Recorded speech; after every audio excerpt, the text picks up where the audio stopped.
Hello, and welcome to the Allergica audio presentation. In the next few minutes, we will discuss how viruses, bacteria, fungi, yeast, and parasites affect human health, and what we can do to protect ourselves from them.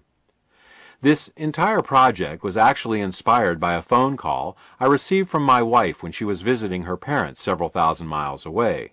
She told me that our eldest son had suddenly come down with a high fever, sore throat, and swollen glands. She asked me what I thought might be going on. I told her he either had a viral or a bacterial infection, most likely strep throat. She asked if there was any treatment she could get at the health food store, as we don't like giving antibiotics in our family except as a last resort. I told her that in my experience, there was nothing that really worked well for either viruses or bacteria that could be found in health food stores. There were plenty of products that increased the strength of the immune response to infection, but nothing that really directly attacked the infections themselves. Well, why not get something that would increase the strength of his immune system, she asked. Our son had a fine immune system, I assured her, and the presence of whatever infection he had was certainly already stimulating a very powerful immune response.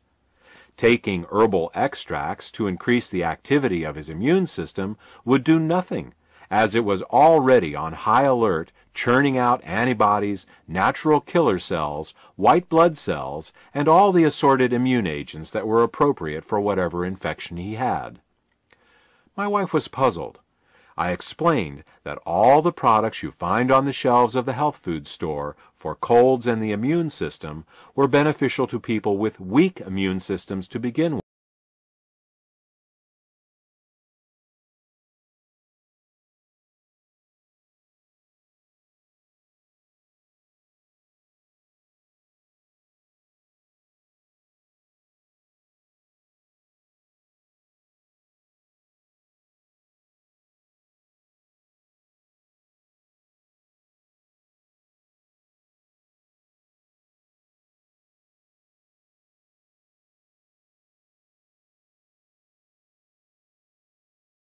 I wanted to create the proverbial one thing that you would take to the deserted island with you. Specifically, I wanted something that went after the infections directly and didn't just stimulate an already stimulated immune system. How could I make such a product? There are literally thousands of different types of bacteria and viruses that make people get sick, and each of them would need to be addressed. I envisioned a mix of hundreds of exotic herbs from around the world, each addressing a different kind of infection. Luckily, the answer was much easier than I thought. It turns out that there is a single ingredient with the ability to directly attack almost every infection known to man, and it's found in the most unlikely of places, the humble raspberry. We'll talk more about what this ingredient is and how it works, but first, let's start with a little biological history lesson. It is currently accepted that man rests firmly at the top of the food chain.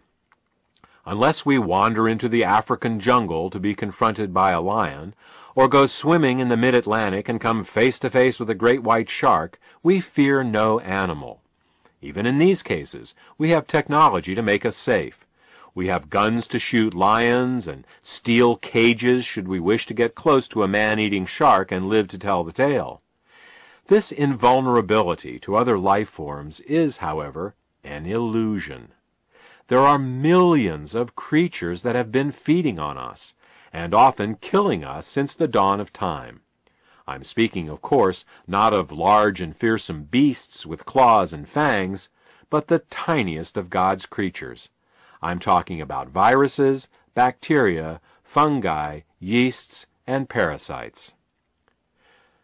Throughout human history, we have been at war with these infective microbes. They have colonized us, living in our skin, our lungs, our intestines, and our internal organs. Our bodies have become their homes and their food source. Early man could not attack these tiny creatures the same way he could attack a tiger or a pack of wild dogs. New strategies had to be devised. The discovery of fire and the subsequent cooking of our food was our first technological advance and major victory in our war against microbes. Parasites and bacteria were unable to survive the high temperature of our cooking fires.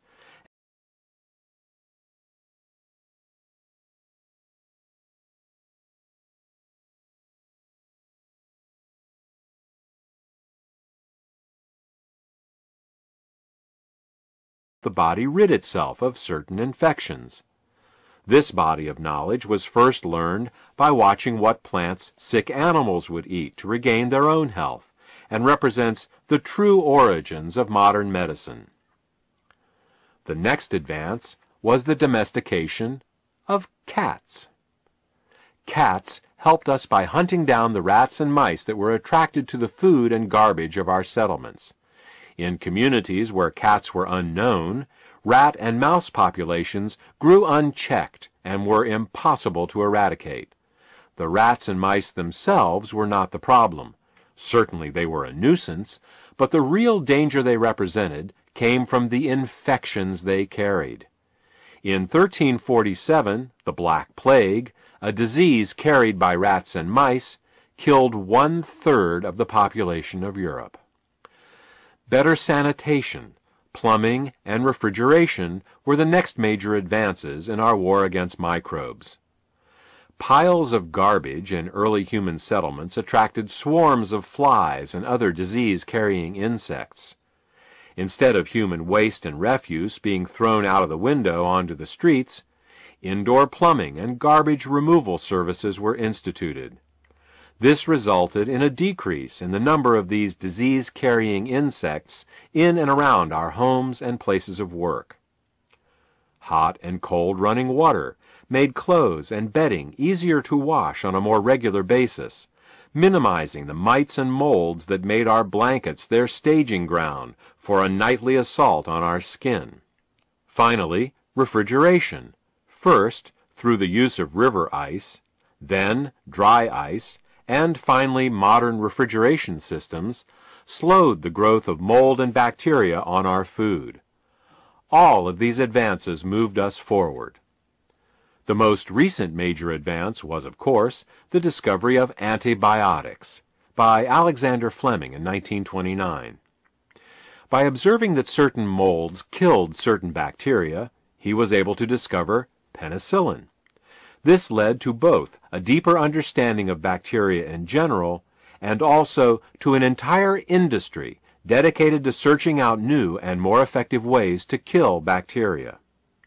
We've come a long way in our understanding of microbes and our abilities to deal with them. Modern man lives in a mostly disease-free state. Still, the question remains, can we do better? Can we decrease the number of and severity of childhood infections? Can we prevent or shorten the length of the common cold? Can we rid ourselves of the chronic infections that make their homes in us? Can we finally win the war against microbes that was started so long ago?